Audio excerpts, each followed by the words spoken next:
يا مساء الجمال والهنا على عيونكم حبايب قلبي، ازيكم عاملين ايه؟ يا رب تكونوا بخير. ايه رأيكم في الطبق الجميل اللي قدامكم دوت؟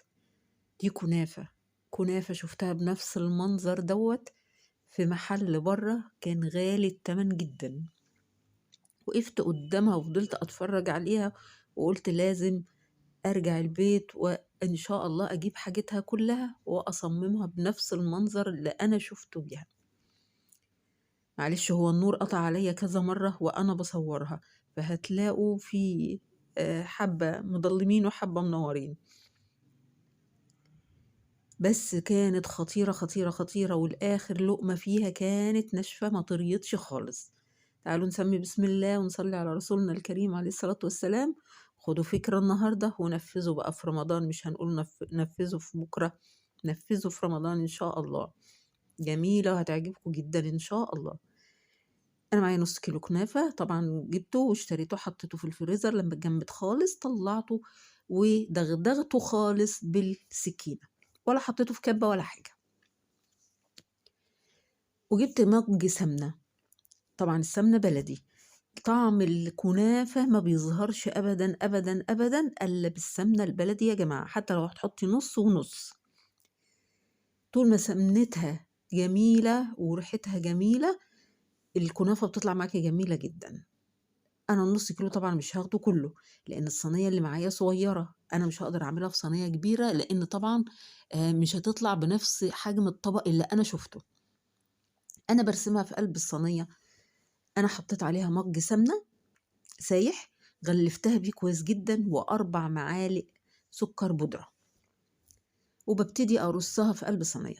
دهنت الصينيه حته زبده على سمنه فلاحي برضو، وبدأت أرصها وأعمل لها حيطة حيطة زي ما يكون أنا برسمها كأنها صينية جوه الصينية. وفي نفس الوقت رحت جايبة طبق كده أو صينية صغيرة، أي حاجة اللي عندك تبططيها من وسطها عشان الحرف والداير بتاعها يبان. بقيت طبعا الكنافة اللي عندي أنا مش هرميه، ده اتغلف بالسمنة برضو والسكر. جبت الطاسة بتاعتي وحطيته فيها وهبتدي أحمر. أنا في الوقت ده كنت خلاص ولعت الفرن ودخلت الصينية بتاعتي وخليت النار شمعة، بمعنى كلمة شمعة. وكان عندي 4 حبايات مانجا متخزنين ملحمين بحالهم زي ما هم،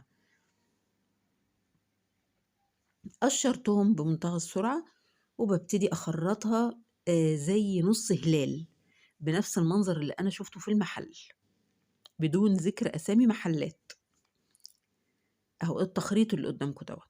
حمرت أنا عندي اللي فاض من الكنافة وسقيته حبة عصير مانجا، ما سقيتوش شربات. طبعا أنا كنت عاملة الشربات هي عبارة عن إنها كوباية سكر ونص كوباية مية، نص عصرة ليمونة، وحبة فانيليا.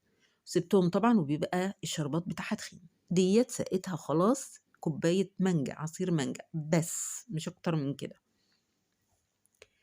طبعا جبت لها كريمة عشان أطلعها بنفس المنظر، اضطريت أجيب لها كريمة خام طبعا، وحطيتها وحطيت عليها، هي جت زي كوباية وربع كده أو كوباية ونص كريمة، وحطيت لها حوالي 4 معالق سكر. مش عايزة سكرها يكون كتير عشان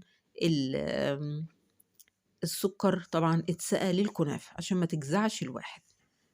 ببتدي أفردها بالمعلقة عادي جدا لأنها هتتغطى كلها بالكنافة، يعني أنا مش عايزة أقعد أساوي فيها والكلام دوت، لا هي اتفردت معايا بمنتهى السهولة. وبمية متلجة ضربتها طبعا لغاية ما ادتني القوام الجميل ده. أخدت بقى من شرايح المانجا بتاعتي اللي على نص هلال ديت، وهبتدي أرسمها نفس الرسمة اللي أنا شفتها في قلب المحل. وبإذنك يا رب، بإذن الله جات نفس الشكل بالظبط، بس مع اختلاف بسيط. هما كانوا عاملين وردات كريمة وحاطين عليها بندق ولوز، وحاطين يعني حاطين الحاجات ديت. طبعا الحاجات دي هتبقى غالية جدا لو أنا جبتها، لا أنا لغيتها وعملت نفس الوردات أهيت، وهحط فيها مكعب مانجا، يعني مش هيفرق كتير. مش ضروري يعني فستق ولوز وجوز وعين جمل والكلام ده كله. جابت نفس المنظر بالضبط، أنا غطيتها بالكنافة أهيّة، عملت لها وردة كمان في الوسط زي ما هُم كانوا عاملين لها، وحطيت في قلب وردات ال الكريمة مكعب مانجا، بس ده كل الاختلاف.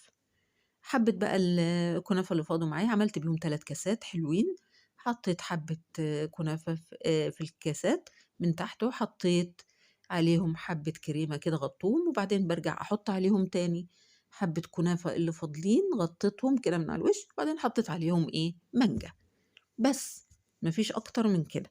دي مش هتترسم ولا حاجة، دي أنا باستفيد ببقية الكنافة اللي فاضت معايا. طبعًا بس دي طلعت طرية، اللي في قلب الكاسات دي طلعت طرية، لإنها مسقية عصير مانجا مش شربات، أمّا اللي دخلت الفرن وعلى نار هادية جدًا، فضلت لآخر قطعة فيها ناشفة وجميلة، جميلة ومحتفظة بكيانها لآخر قطعة فيها، عجبت الكل جدًا وطعمها كان رائع، رائع فوق الرائع، ومنظرها في منتهى الجمال. إيه رأيكم في الجمال دوّة بقى؟ آخد كام من 10 عليه؟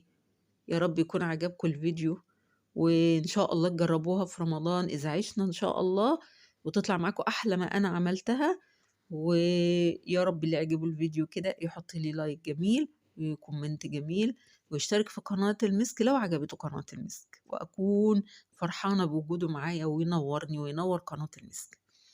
أنا باورّيها لكم أهو، باورّيكم الحيطة بتاعتها اللي أنا رسمتها لها، بُصّوا طالعة حمرا كلّها داير داير إزاي، بسبب إن الفرن هادي جدًا، جدًا، جدًا، بتطلع زي اللي كنا بنعملها زمان على الشُعلة من برّه، شُعلة البوتاجاز الهادية الصغنونة اللي بنعمل عليها الفول، كنا بنعمل عليها الكنافة، وكانت بتطلع بنفس المنظر دوّة.